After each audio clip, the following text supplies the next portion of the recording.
Pelaksanaan APBD Provinsi Jawa Barat tahun anggaran 2024 yang akan menyampaikan Saudara Sekda Jawa Barat. Dan juga sekalian tanyakan ke mana wae Sekda gitu.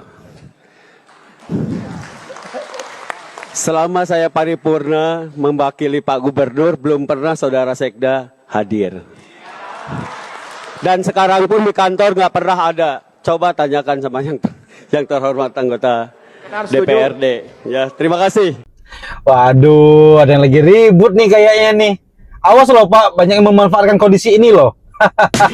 Buat yang belum tahu, video tadi itu direkam pada saat rapat paripurna di DPRD yang dilakukan dalam beberapa hari ke belakang. Konteksnya terkait dengan pertanggungjawaban APBD tahun 2024, di mana Pemprov Jabar memiliki hutang sebesar 300 miliar kepada BPJS. Pertanyaan inilah yang akhirnya direspon dengan video tadi. Berdasarkan dengan pernyataan Pak Herman di akun Instagramnya, di mana pada hari tersebut beliau sedang melakukan pendampingan terhadap Menko PMK terkait dengan bencana yang terjadi di Purwakarta. Nah, menurut gua, apa yang dilakukan oleh Pak Erwin sebagai Wakil Gubernur Jawa Barat pada rapat tersebut itu nggak etis dan sebuah kesalahan. Kenapa salah? Pertama, jika memang itu sebuah masalah seperti yang dikatakan oleh Pak Erwin, berarti itu adalah masalah internalnya Pemprov Jabar. Seharusnya beliau itu menjaga masalah tersebut, bukan malah diumbar di dalam rapat paripurna. Kedua, dengan adanya pernyataan tersebut, ini menunjukkan bahwa ada hubungan yang tidak baik antara wakil gubernur dengan sekdanya, di mana harusnya ini tidak terjadi. Karena dalam suatu pemerintahan yang baik, harusnya sekda, wakil gubernur, dan gubernur itu bersinergi untuk membangun provinsi yang lebih baik.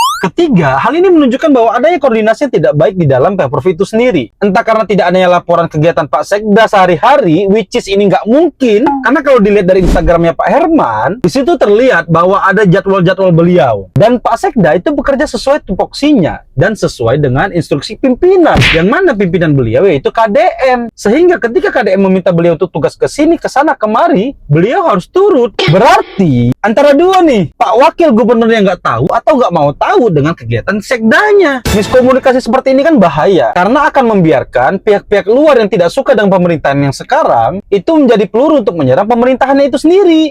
Seperti yang terjadi sekarang, beliau ini muncul lagi. Padahal beberapa jam sebelum beliau itu melakukan postingan tersebut, Pak Herman ini sudah men-share kegiatannya hari itu. Tapi masih ditanyain. Emang prinsipnya benci aja kayaknya. Gue gak ngerti ya kenapa beliau ini segitunya dengan pemerintahan saat ini. Kayak nyari kesalahan banget gitu. Dan pengen orang-orang tuh setuju dengan dia bahwa pemerintahan ini tuh gak baik gitu loh. Padahal kan malah sebaliknya ya. Udahlah, harusnya masalah ini gak perlu dibesar-besarkan. Ini hanya masalah miskomunikasi sih menurut gue ya. Dan mungkin kedepannya Pak Wagub harus lebih bijak untuk membedakan mana yang harus disampaikan, mana yang enggak. Kalau menurut gue sih gitu ya. Gimana menurut kalian? Komen di bawah.